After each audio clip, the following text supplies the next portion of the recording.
I'll call the Monday, June 22nd, 2015 regular meeting of the Eugene Planning Commission to order. As is our custom, we reserve a few minutes at the beginning of each meeting for public comment, and the public may comment on any matter except items scheduled for public hearing or public hearing items for which the record is already closed. And I'm looking at the audience. Does anyone wish to address us at all? Okay. Then without any further ado, we will move to agenda item 2, which is Envision Eugene implementation, the growth monitoring program. And Heather O'Donnell is our lead staff, and I see Terry here, and of course Robin. So Heather, take it away. Great, thank you. Do you guys mind if I turn off the lights, or does that work for you? Okay. Yeah, it's easier to see. Yeah. Turn them down.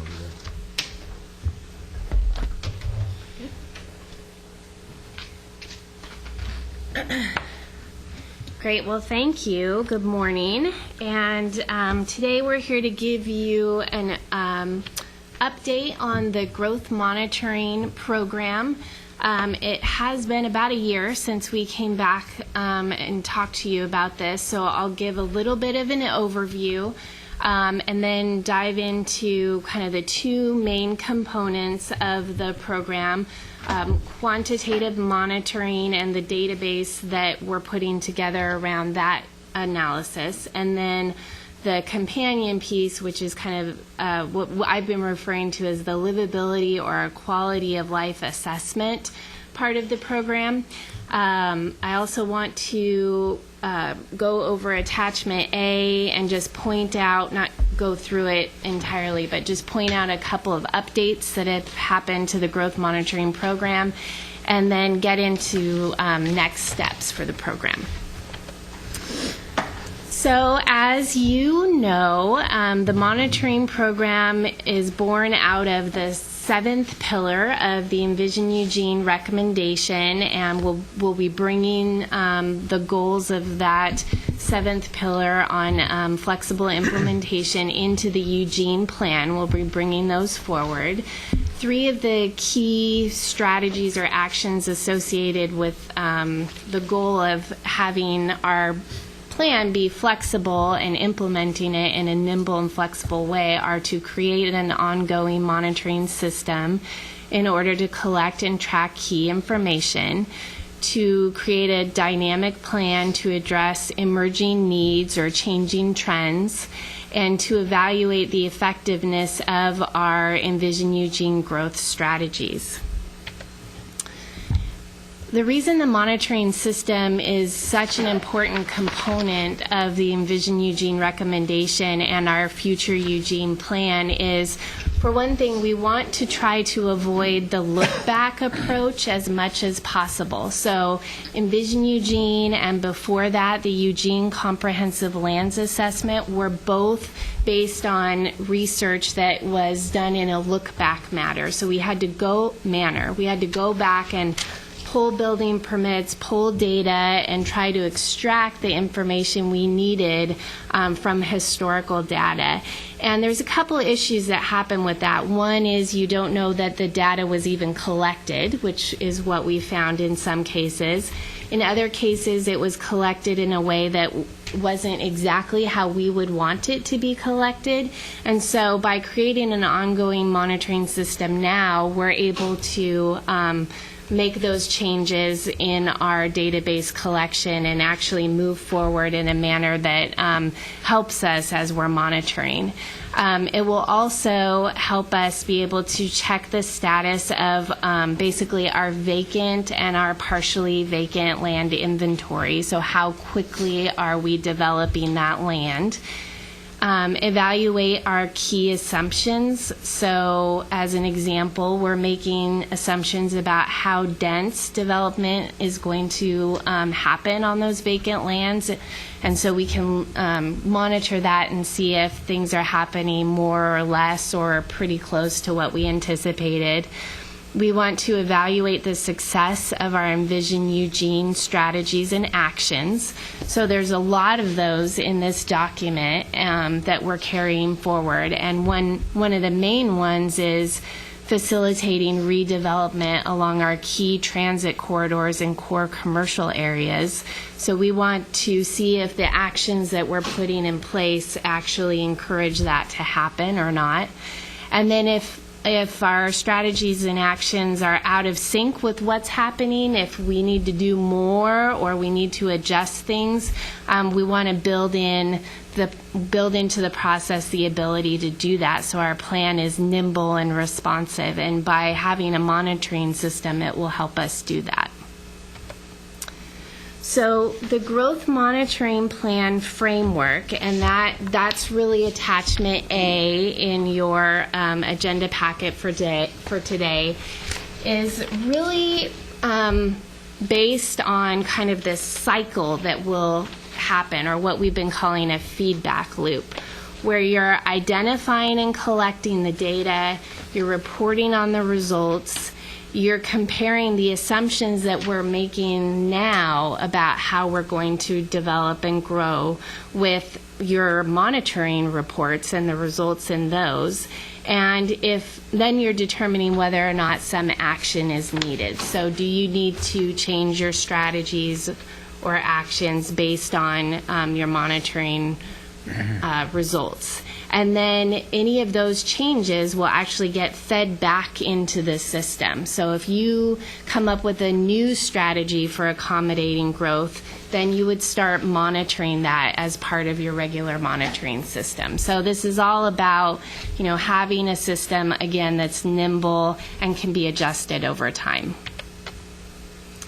So as I mentioned, the two main components of the monitoring program are the quantitative monitoring and more of the qualitative assessment, the companion to that, the numbers basically. So for instance, as an example, for the quantitative monitoring, we will want to know how many jobs are we getting in our key transit corridors where we're trying to facilitate that redevelopment. But a more qualitative assessment of that, or as I was mentioning, kind of a livability framework around that is, okay, well, as that area redeveloped, were the neighborhoods adjacent to the corridors protected by transition areas? So more of a subjective and more of an assessment that needs to happen than it is a numbers question. So what we did is we went through each of the pillars and the strategies and actions that are in this document right now, and determined whether or not, we took kind of the initial look at whether or not they needed a quantitative assessment or a qualitative assessment to determine their success. And so as an example, under the housing affordability pillar, there is a strategy to plan for more multifamily housing than we've seen in the past. That's our housing mix strategy that we've talked a lot about. And so what we said was, okay, in order to measure whether or not that's actually happening, there are some quantitative data points that we can collect. The obvious ones are the number of new housing units that are coming in, and then their structure type. Are they single family or multifamily? Do you need a qualitative report also to assess this strategy? You don't. But there are other strategies in the housing affordability pillar, like you may know the number of multifamily homes coming in, but are they affordable to most income levels in our community? That might be a more quantitative and qualitative assessment that would need to happen.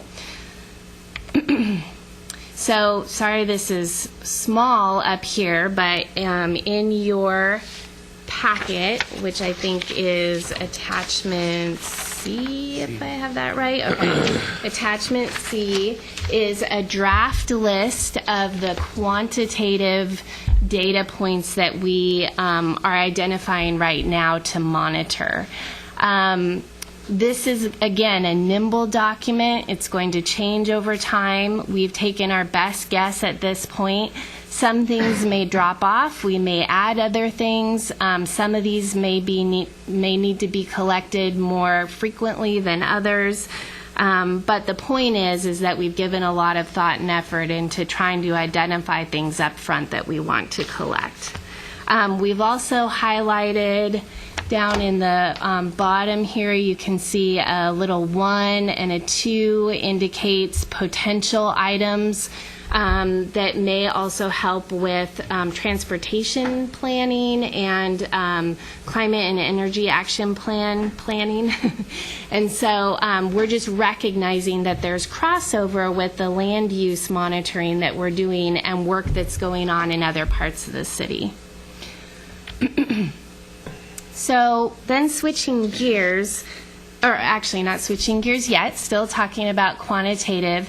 The other thing we did is we took each one of those data points that you saw on that list on the previous slide, and we kind of walked out how we are going to collect this information. So for housing mix, the housing mix strategy, the number of units you want to collect, why are you collecting it, where are you getting it from, when is it being collected, who's collecting it, how is it collecting it, when's it available. So we did this process for each of our data points on that last slide. And then what will happen is we'll be able to put this information into a database, which we are working on right now. And this database, the goal with this database is that, like I mentioned earlier, some of the information that we want to collect is actually not in any of the databases that we have right now. So our building permit database actually doesn't have all of the information that we want to collect. So we're actually having to create a new database that pulls information from our building permit database, pulls information from our land use application database for subdivisions, those kinds of things. And then we're also entering in new data that we haven't been collecting. So we have a database team that's been put together. We're getting assistance from our information services department at the city, which is kind of our computer technical folks. We're testing some scenarios, so we're taking actual building permits and land divisions and saying, okay, how do we get the information we want out of the information that's being submitted? And then we're also doing informational interviews. I mentioned that before. A lot of our informational interviews helped us identify what data we wanted to collect. And now what we're doing is interviews with folks that can actually help us with developing the actual database. And so, for instance, we're meeting with the University of Oregon. They recently have been doing some analysis for the state regarding development patterns and trends across the state, and so we're trying to learn from them about ways to create this database that will help us in the future. Okay, so now switching to the companion piece to the quantitative assessment is this kind of qualitative assessment or quality of life or livability analysis that we think is needed. As an example here, under the compact development pillar, we have a strategy to create area plans for those key transit corridors, and that they will integrate a mix of uses. There's a lot of other components to this strategy about being a walkable neighborhood and being a vibrant neighborhood, and so those are things that there may end up being some data points that we want to collect, but the main component on this one is probably more of a qualitative assessment of, is that area plan functioning the way you wanted it to? What I would say about this part of the program is you haven't heard a lot about it because it's the less developed part of the program. We've really been focusing on the quantitative part of the monitoring program and working with our building permit staff and working on this database. The qualitative part is less developed, but we have seen, we thought it was important to talk to you about it right now because you all, the last time we were here, asked some questions that were more about, well, how are you going to measure this strategy, which was more of a qualitative or a quality of life strategy. The Sustainability Commission, we've been coordinating with them and their staff on some of these questions. They have a pretty high interest in how we're going to measure the success of our livability strategies. And we've actually been, some of them have been attending the technical resource group meeting, and I've been meeting with their subcommittee to just kind of flesh this out a little bit more. One of the things that's come out of this is that the growth monitoring program document is very much focused and kind of structured around a quantitative assessment. And so for the qualitative assessment, there probably is going to be more of a need for not a technical advisory committee to review this work, but probably more of the Planning Commission, Sustainability Commission, maybe some subcommittees of cross multiple interests that intersect, because, again, these strategies touch on just different areas of the city that really kind of overlap, but not in a technical nature. This is not a new idea. Quality of life indexes are around, performance measures are around. This is an example that I know you couldn't really see in your packet, but Denver is actually using this quality of life measurements for their, what I would call their key transit corridors, and they're kind of around their light rail stations. So they're already doing this. LA is also doing this. You see they've got a couple different categories there: prosperity, livable and sustainable city, safe city, which is not something we've talked a lot about in land use, and then well-run government. And then finally, not surprisingly, Portland and their Portland plan has kind of taken this to the next level. They've got 12 areas. It's very comprehensive, the analysis that they're doing. You can see them there on the lower right. And so fortunately, there's some frameworks out there that we can really look to and steal from, because it seems like there's been a lot of work around this already, which is pretty exciting. So just going back to attachment A, the growth monitoring plan document, some of the highlights or some of the things I wanted to highlight for you that have changed since the last time you saw it.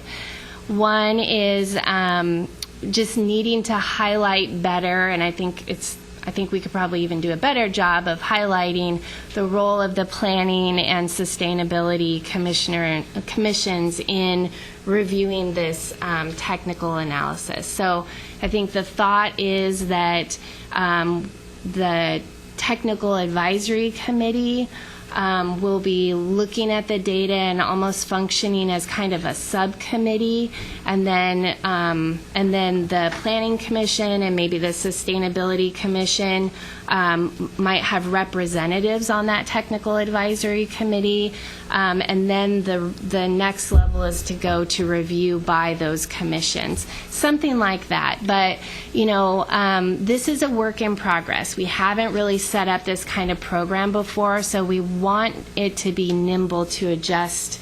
If that kind of process doesn't work exactly, then we'll be looking at adjustments in the future. We also, you may recall that we talked about doing annual reports on a subset of key data, and then a more comprehensive 5-year check-in that's kind of all the data we need to look at.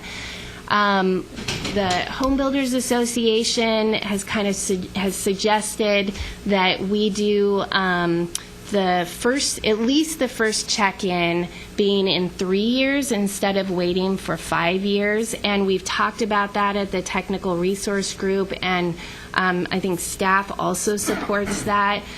So we still, I think, need to talk at the technical resource group a little bit more about if it's every 3 years or if it's just that first check-in is 3 years. But given that we're already into our monitoring period, it makes sense. I think it's a good suggestion.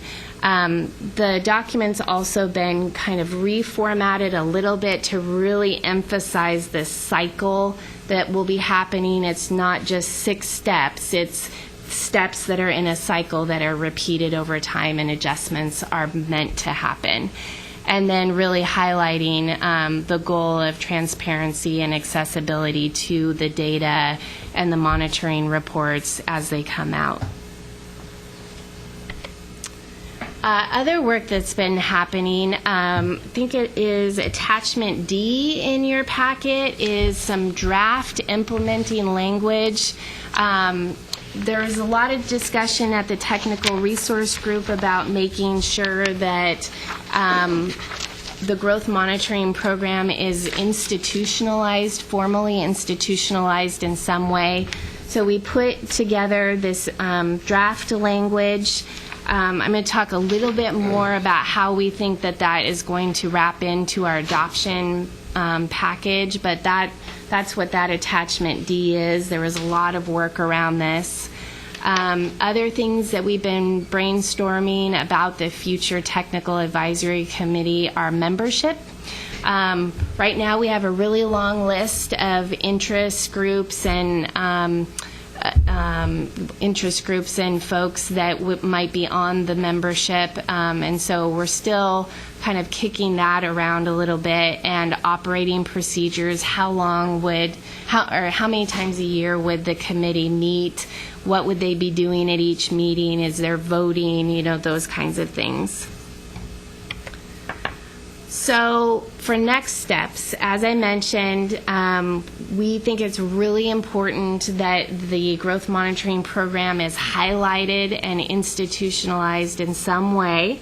And so you may remember this document this diagram on the right here. These are the 4 components of the Eugene plan. So you've got the community vision, the comprehensive plan with the adopted policies, the urban form component, and then the implementation component. And so we think, whoops, oh shoot. Oh, good. Okay, that was just operator error. We think that the areas where you're going to see the growth monitoring plan come back to you is in the comprehensive plan, adopting policies. We think it's really important that the program get adopted by ordinance, and if it's adopted as part of the urban growth boundary ordinance and with the package of things that we're adopting for the UGB, including the comprehensive plan, then we can put policies in the plan that institutionalize the program. And so you might see something very similar to this language actually in the comprehensive plan itself as policies. And then the other area would be in the implementation component. This is really kind of how are we going to implement the community vision and these adopted policies. And so this growth monitoring plan, I think we're anticipating that document will actually be in the implementation section of this package. And that will be a section that is nimble, so we will be able to adjust that's why we can have a lot of detail in that section, like the growth monitoring plan, because we'll be able to adjust it over time. Other things that we're going to be working on this year are, as I mentioned, the technical advisory committee materials, continuing to flesh out the operating procedures, educational and training materials. We hope we will have a lot of our existing technical resource group members carrying on through the TAC, but we also know that there's going to be quite a few new folks, and so we need to make sure we have materials that help them get kind of indoctrinated in, understanding growth trends and the reports as they come out. Some templates that might help with that work, and then really talking a little bit more about collection when that's happening and the reporting schedule, making sure we have that framework established. As I mentioned, we're getting closer to actually putting together the monitoring database. And then lastly, we need to start working on exploring how we're going to do this companion component of the monitoring program. So I imagine you'll be hearing some more about that work in the future. So that is the end of that presentation. And I'm going to flip up the lights for questions.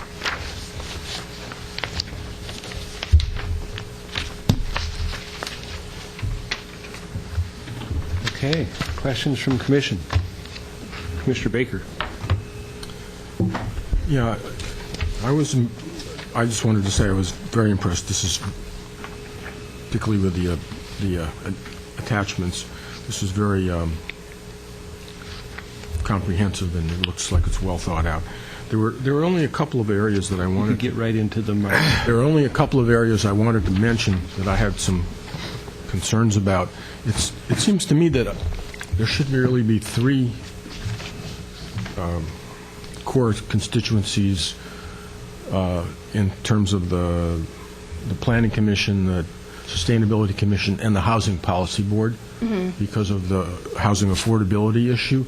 And I really didn't see that mentioned at all in this, even though you may have contacted them.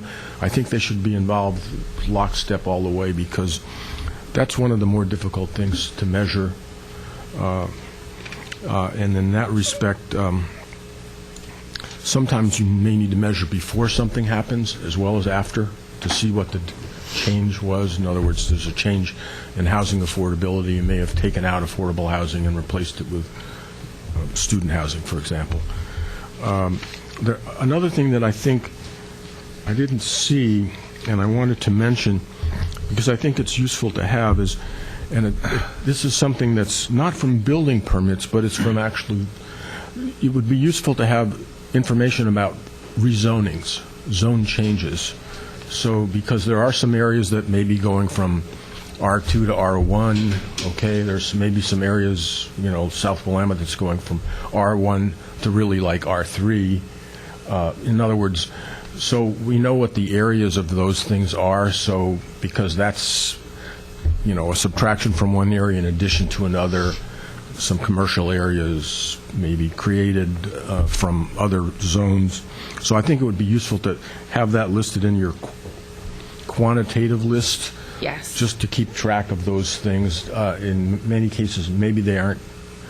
In some cases, they may have a substantial impact on the acreage available. And I just wanted to respond. We absolutely are planning on tracking zone changes and Metro Plan designation changes. But we need to make it clear on this list. So thanks. Right, and I think it's more valuable. I mean, Metro Plan designation is useful, but it's an overlay that doesn't really affect the development until the zone changes. It doesn't really affect it. So it's useful in the long term, but in the short term, it's really what the zoning is that determines what can be built there now. And the one other thing that I wasn't sure of, although you mentioned it, we have a policy to try to increase development right on the quarter, and by that I mean not out 2 or 3 blocks, but on the quarter itself. So I think we should have some measurements that make certain that we get data on the quarter and out from the quarter, which might be a block, might be 2 blocks or 3 blocks. The reason being is we have a policy where we're trying to increase the amount of multifamily housing right on the corridor.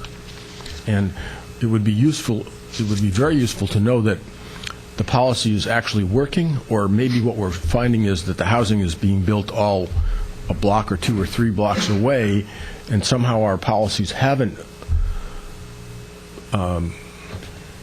had the intended outcome that we wanted, and we might need to change those, because our goal was to get mixed use and multifamily housing right on the corridor, right, by the transit stops, right, on the.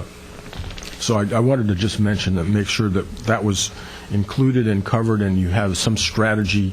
That's really more aggregation of the data. You would have the data, but you still, sometimes you may not measure it in a way. If you don't measure that something is right on the corridor, then you don't have an easy way to add it up except to go and count them one by one later on.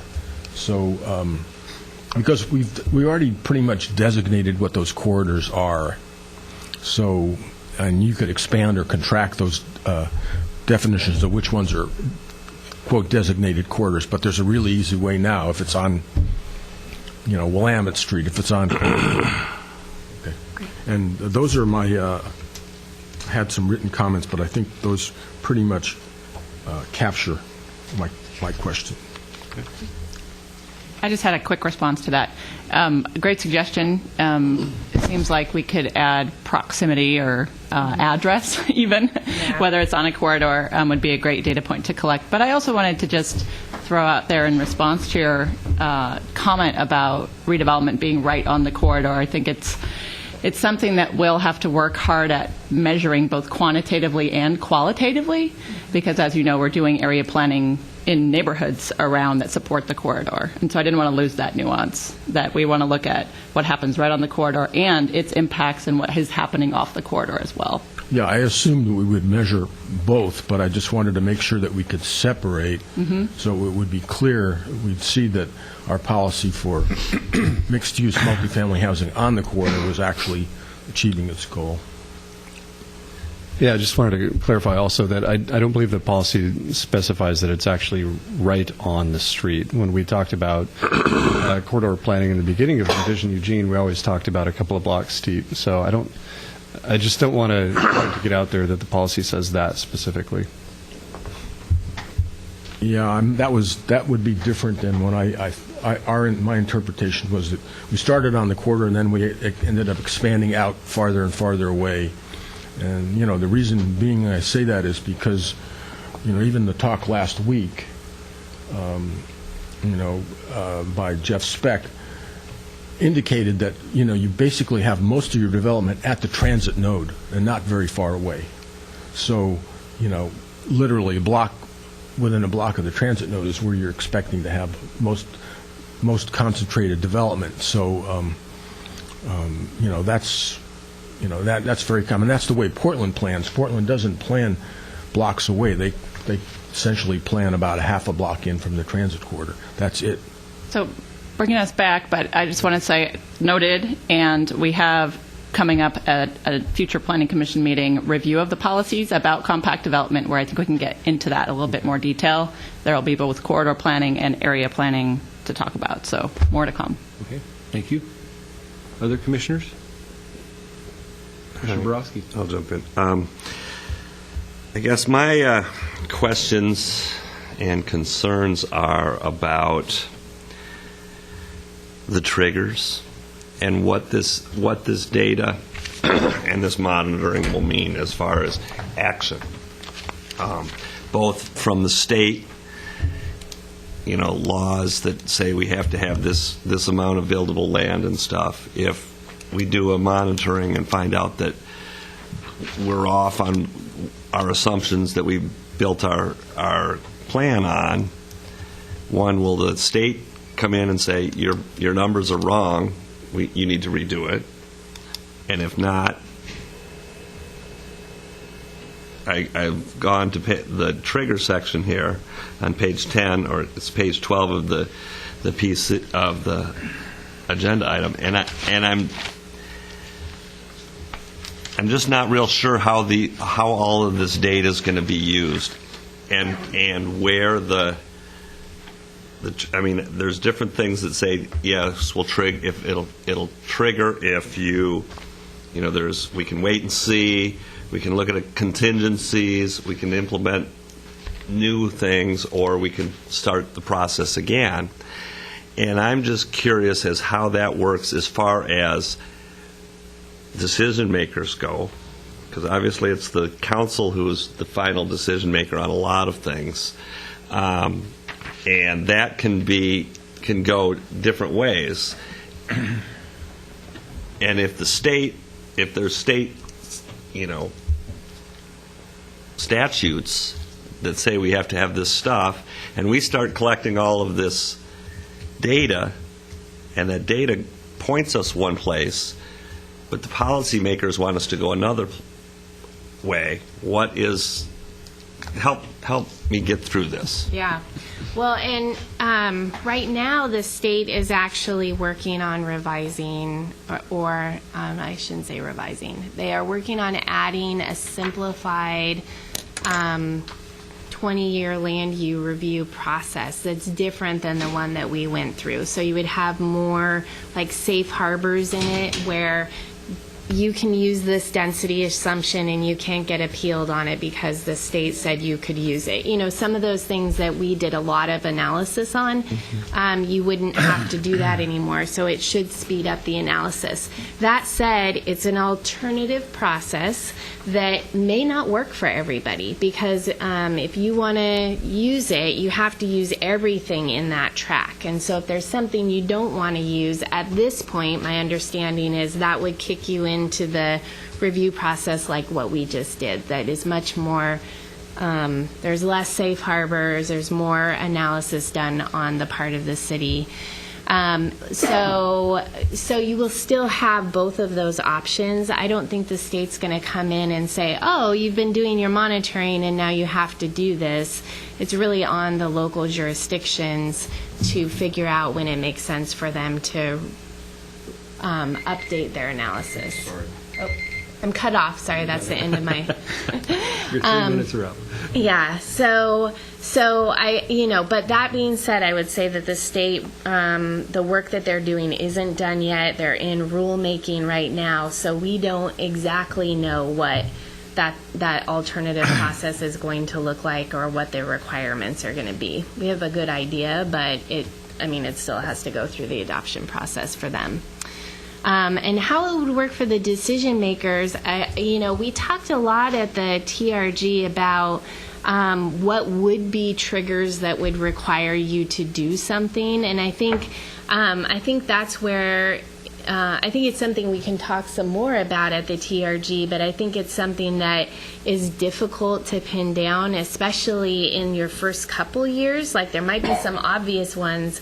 For instance, one of them triggering a review was a new population forecast, but triggering you to take action is different. And so I think that that's going to be the point of this, is trying to flush out what is a trend that's going different, or what kind of may seem like a trend that is going askew, but actually if you take the last 10 years, then it kind of normalizes out. Or, those are things that we still have to explore more. Right, and I guess that's one of my concerns, is because it's a moving target, and we have a concrete example of that in front of council right now with the new population forecast. How do you take pieces of data that are coming in at different points in time and plug them into a static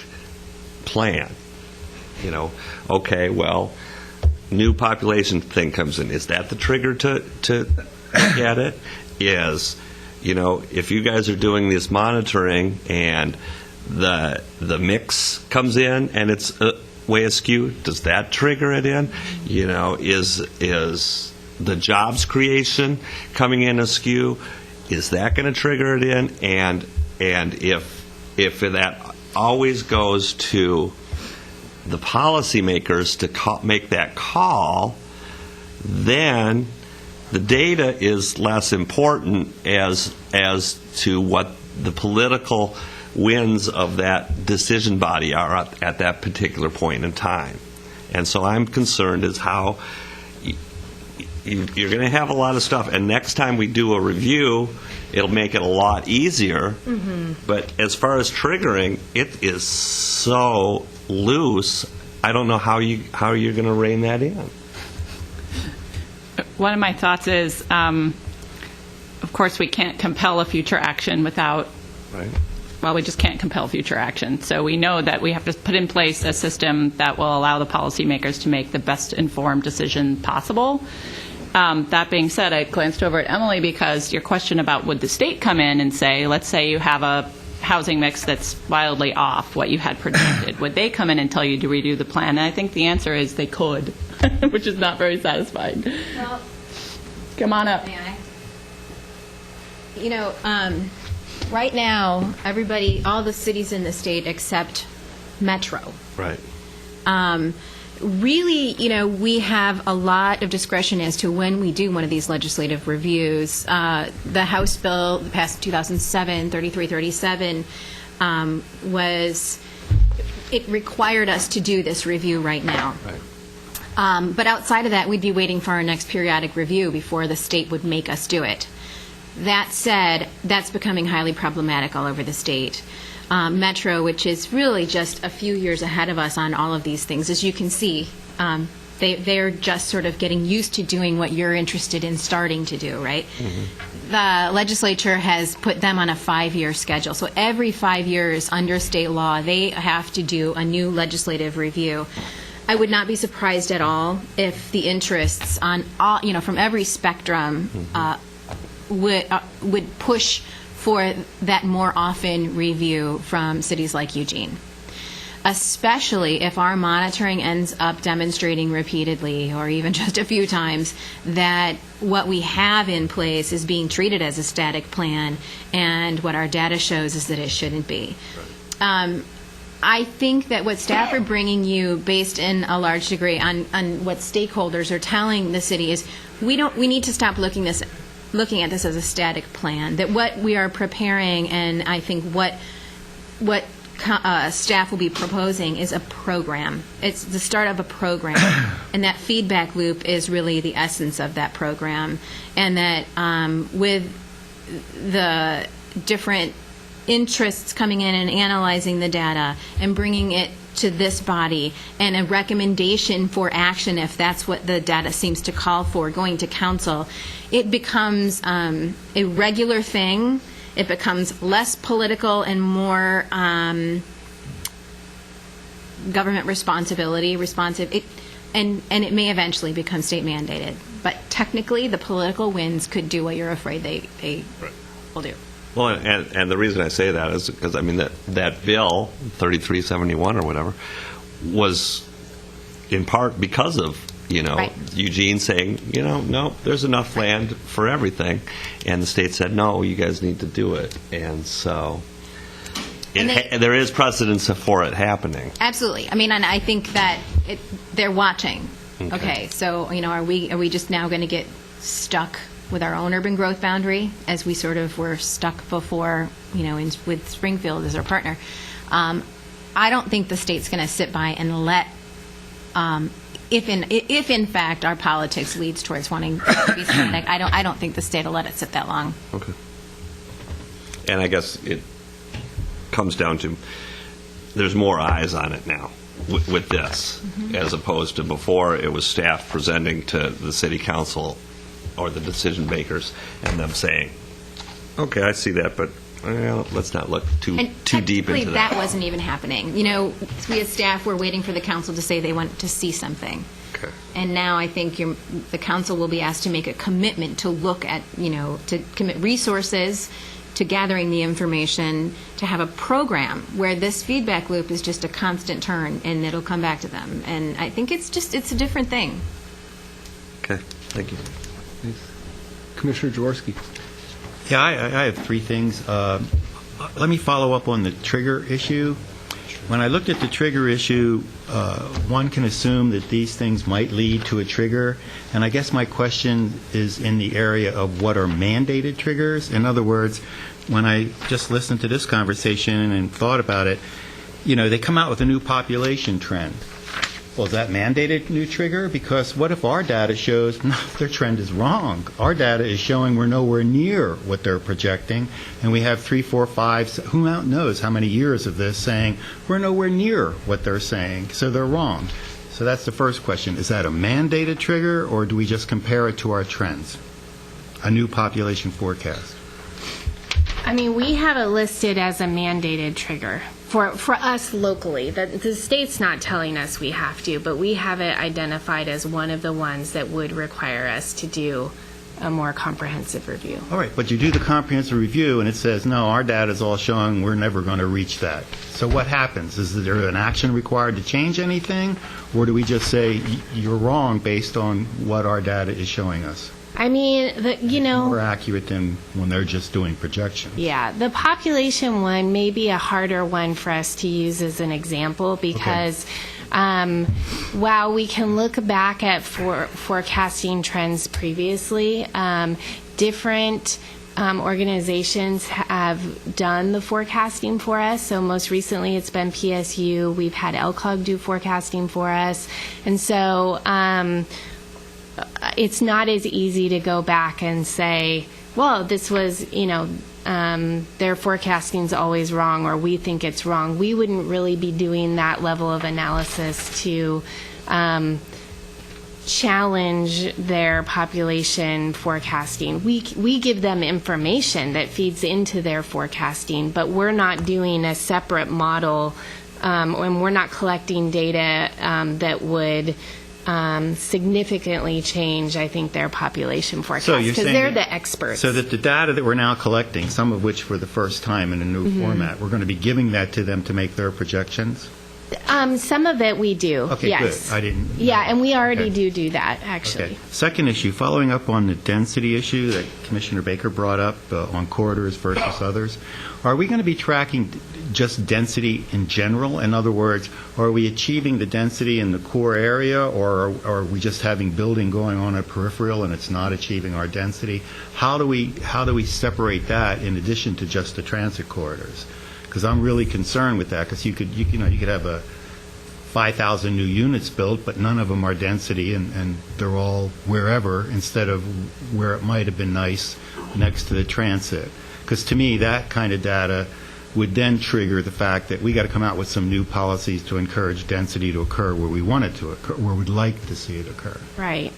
Okay. Yep, and so we will, so for instance, right now we have a density assumption that we apply to vacant land that's low-density residential. And so we would be, and that's based on a citywide assumption, or a citywide development aggregated up into an average. And so we'd be doing a similar analysis of our building as it comes in. So what is the citywide average for low-density residential? Is it different than what we assumed before?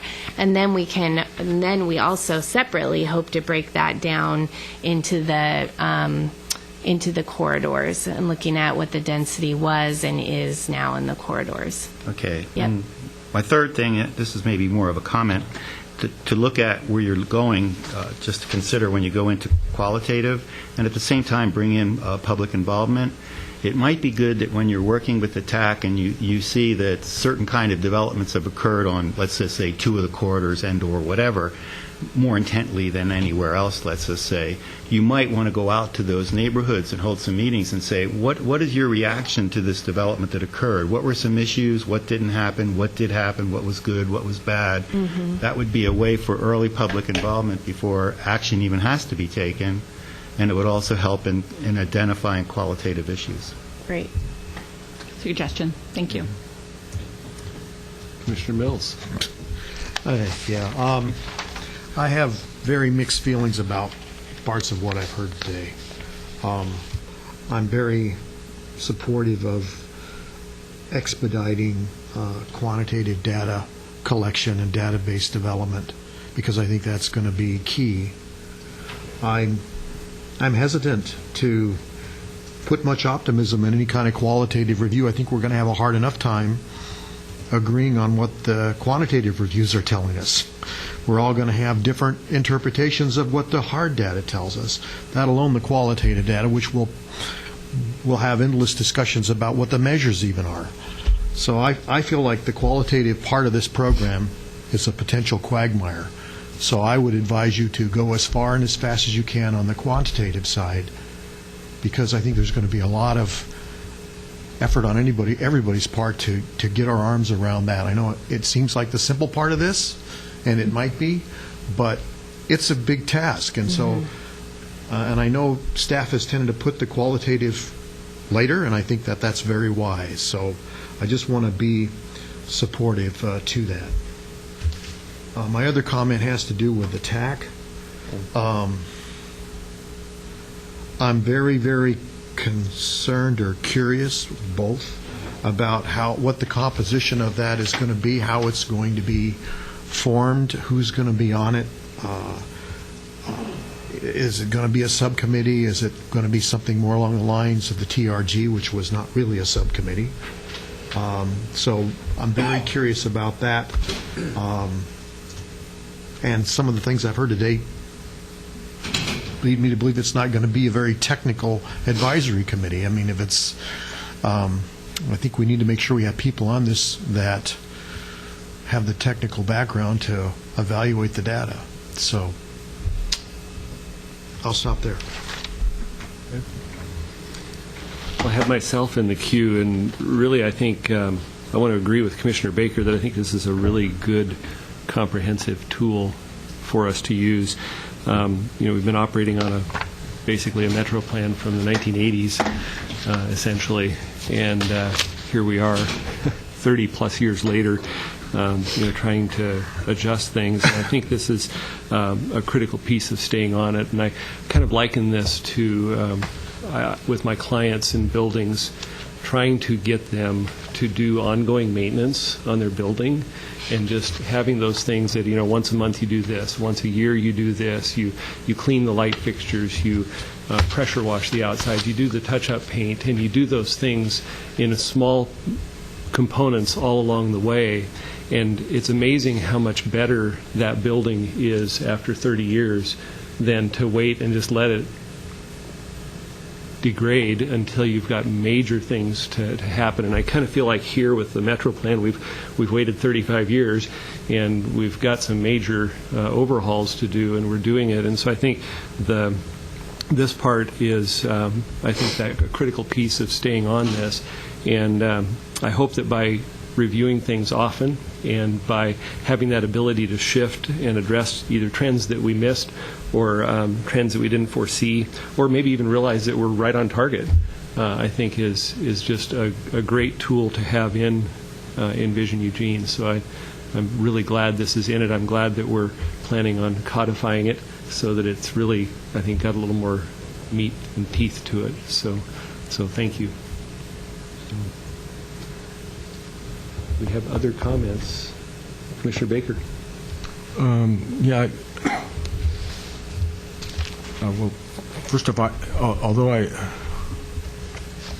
think it's important to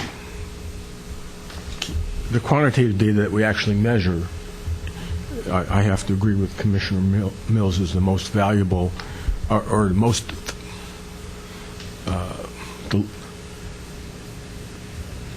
the least troubling in terms of interpretation, let's say it that way. And so I think that's important.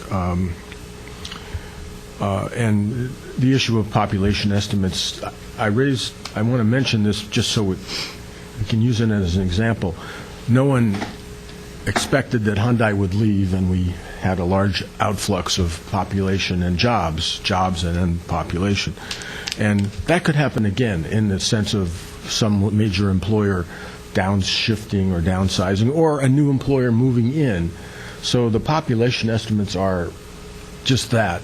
They can't really predict some of those decisions that might be made by other parties that we have no control over. And so that's why those future projections are unpredictable, but the numbers you measure now and so forth are valuable. And I assume you get roughly census updates every periodic, certain periods. One thing that I thought I'd throw out that I think might be useful to consider is some way of trying to measure student housing separate from regular housing. And, there's some obvious things like 3 or more bedrooms. It's pretty much, in most cases, it's student housing.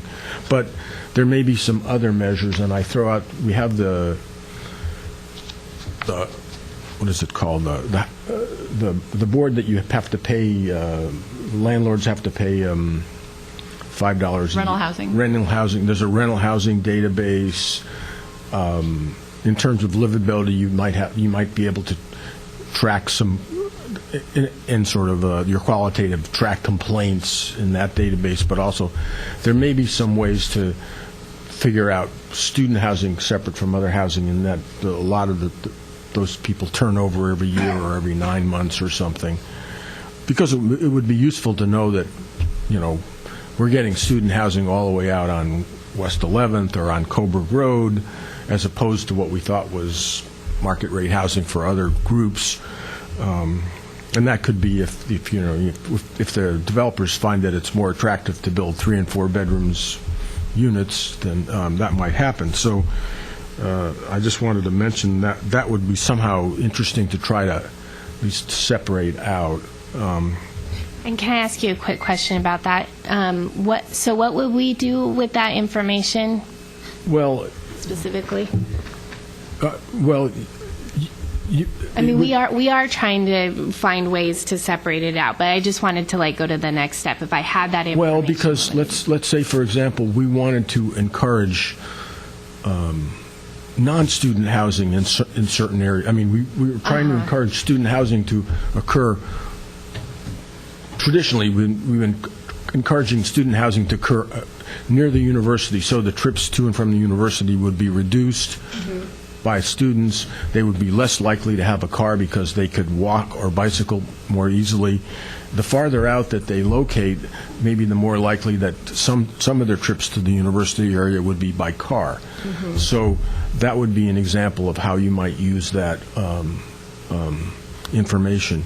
You're trying to locate housing on, let's say, the West 11th corridor because we know we're going to have new jobs created out in that area. So it would be nice if the people who occupied that housing might be working in jobs that are created nearby, and they would have either shorter trips or might be able to use alternative measures of transportation to get from home to work. So that would be an example. That's a similar example, but where you would use that designation. And also just, I think in terms of, I can speak from a neighborhood perspective, that in terms of stability of a neighborhood, you really don't want to become Western University neighborhood. There is no stability in that neighborhood anymore. When you have 99.9% of the population turns over every 6 to 9 months, there's no commitment to the neighborhood. And you could see it, by walking around and seeing how much trash is in the street and how much broken glass there is, and just even if a glass bottle that's broken in front of your apartment or the house you're renting, you don't clean it up because you have no commitment to that area. You're there for a short period of time and gone. So I think it's important, it's valuable to know when that number starts to go up to a level where, the level of stability for the neighborhood may be threatened. Okay. Commissioner Borowski. Okay, a couple other comments that I have.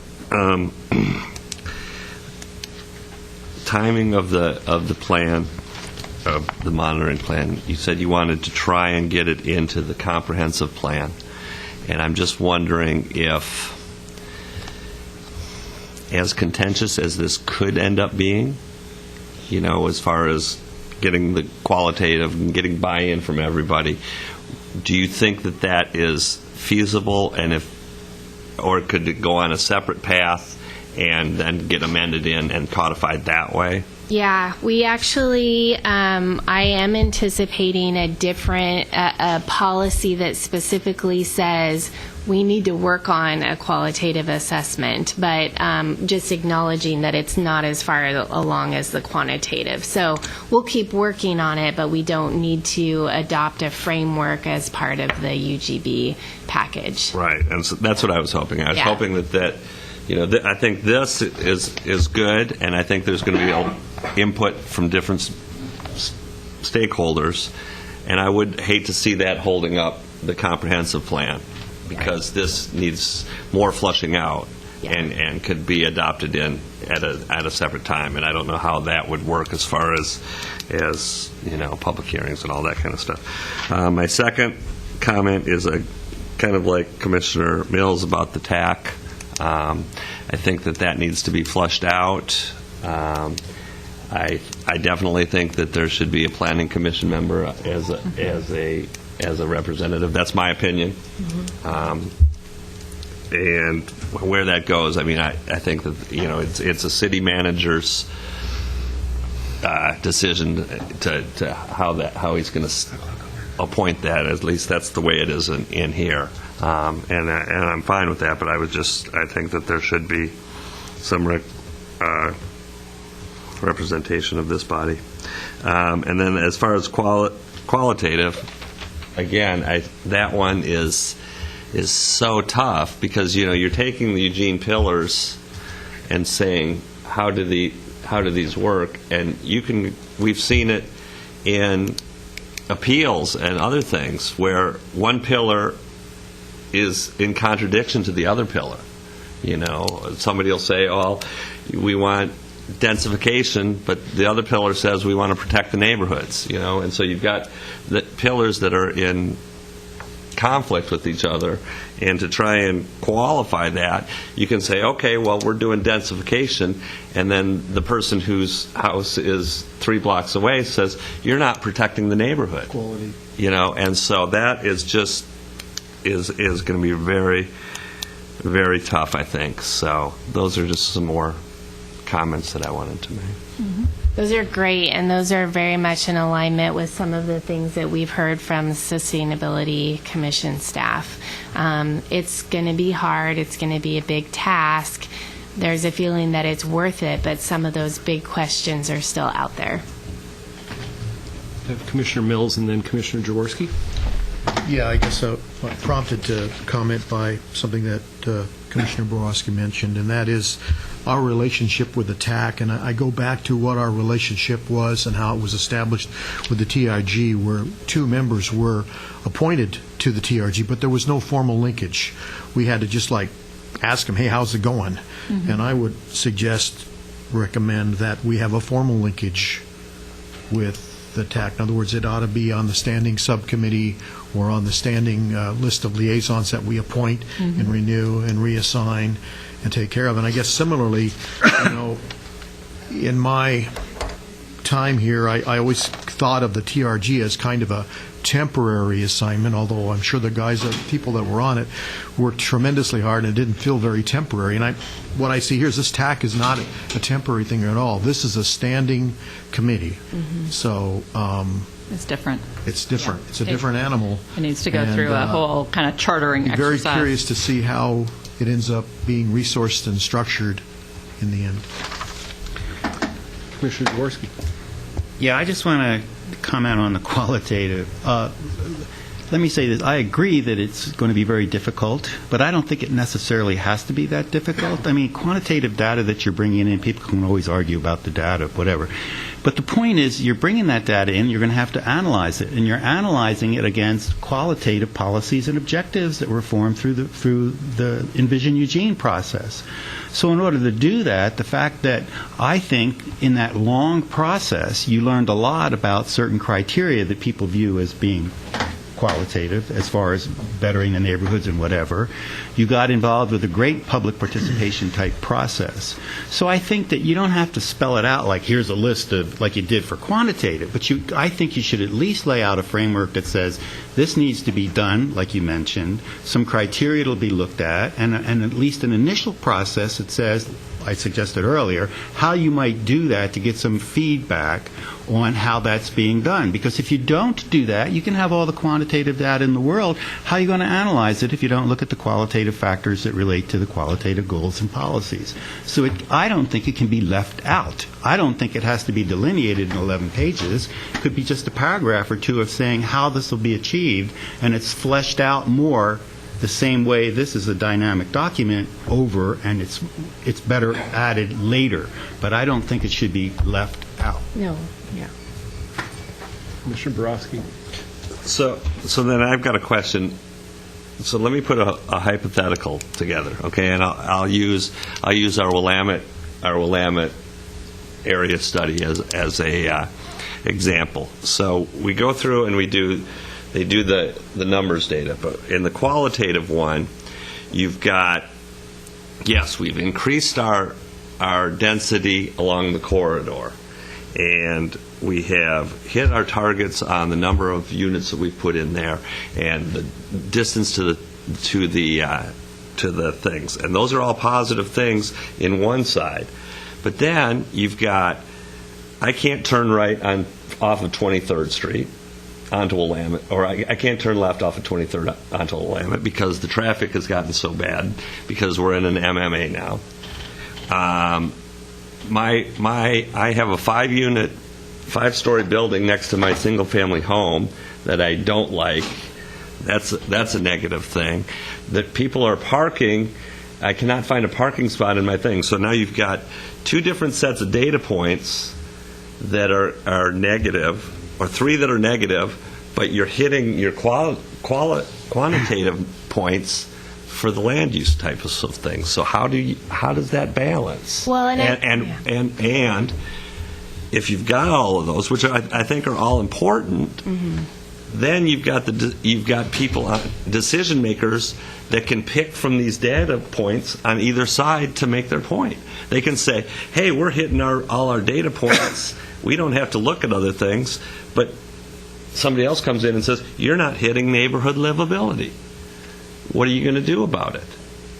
So I don't know if it's answers, but I sure see the scenarios and the public testimony that we'll be hearing.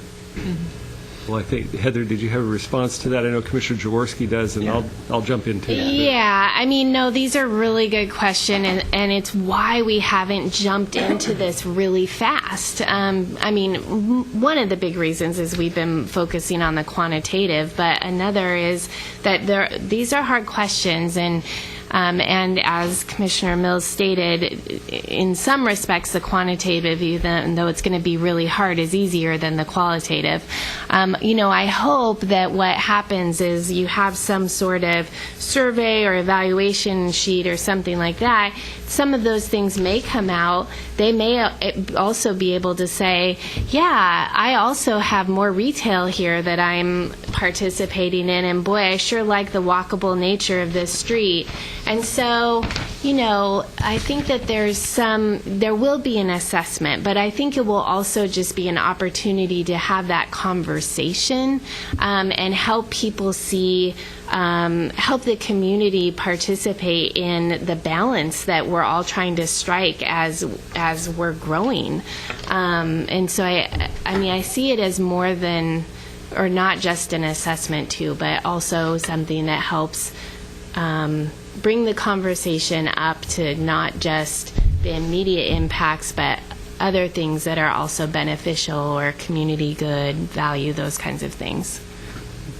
Commissioner Jaworski. I just wanted to respond to that. First of all, I don't see the two that Commissioner Borowski brought up. I don't see those two as being anything in conflicting or in competition. I see the good points that came out of the quantitative that said these 4 or 5 things were our density goals, objectives, whatever, as being very positive. I see the TAC looking at that, getting the feedback on the qualitative, however that is done, and saying, here's some issues on turning this, that, and parking. They then come out with, well, let's take some recommended actions here that we might need. Even though we're moving in a favorable direction, we're going to make it better by having some favorable reactions.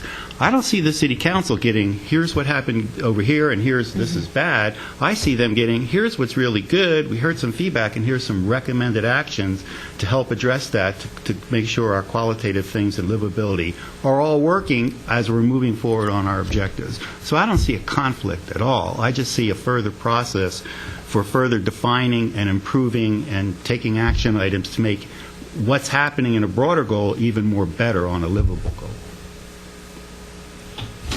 And I'll take myself out of the queue because I think Commissioner Jaworski summed up my comments really well. So I'll add one comment to that. I like the way you said it, John, and I think that is part of the point that we hope to learn out of South Willamette. It is a pilot program. It is a pilot area plan, which we need to evaluate from the day it's adopted through the ongoing monitoring program, but as a standalone project as well. The other thing that we have kind of built into our ongoing always trying to do better is our code improvement program. So that's an opportunity for those corrections that you're talking about. So let's say we find something that's not working in South Willamette. We hope it's easier in the future to do that through a code improvement, easier path to updating the code than it is currently. Those are just a couple thoughts. Well, Heather, Terry, thank you. Robin? Oh, no. Oh, I'm sorry, I didn't see your hand. Sorry. We're getting close to time, so go ahead. Sure. I did pick up on one thing that I realized I didn't see in the list that I had forgot to mention. I had mentioned it a year ago. One of the things that I didn't find in the list that I think I mentioned a year ago, I think we should definitely in your quantitative you should have parking. In other words, parking associated with residential and with commercial. I can't believe parking's not on here because we've talked so much. Oh, yeah, parking spaces under other data. Right, but I wanted to make it clear that we separated it out between structured and unstructured. In other words, We have that. Yep. Okay. Yep. Okay. Yeah, we did hear you, and we've talked a lot about it at the technical resource groups. okay. And the other question is just a query more than anything else. Affordable housing. I mean, that's why I suggest that we include Housing Policy Board in all of these discussions in the future, rather than just ourselves and sustainability. We need to get a better handle of how that can be measured, because you've got to do measure before and after in some cases, and so they have a lot of experience with that, it seems to me. But anyway, I just don't know if you've had thought about how we get it. You know, it's sometimes in a way it's sort of more affordable housing. We're not, so it's just, I don't know if you have any thoughts on how you were going to address that. One thought or response to that is the Housing Policy Board is an intergovernmental body that advises the spending of federal dollars for housing and community development.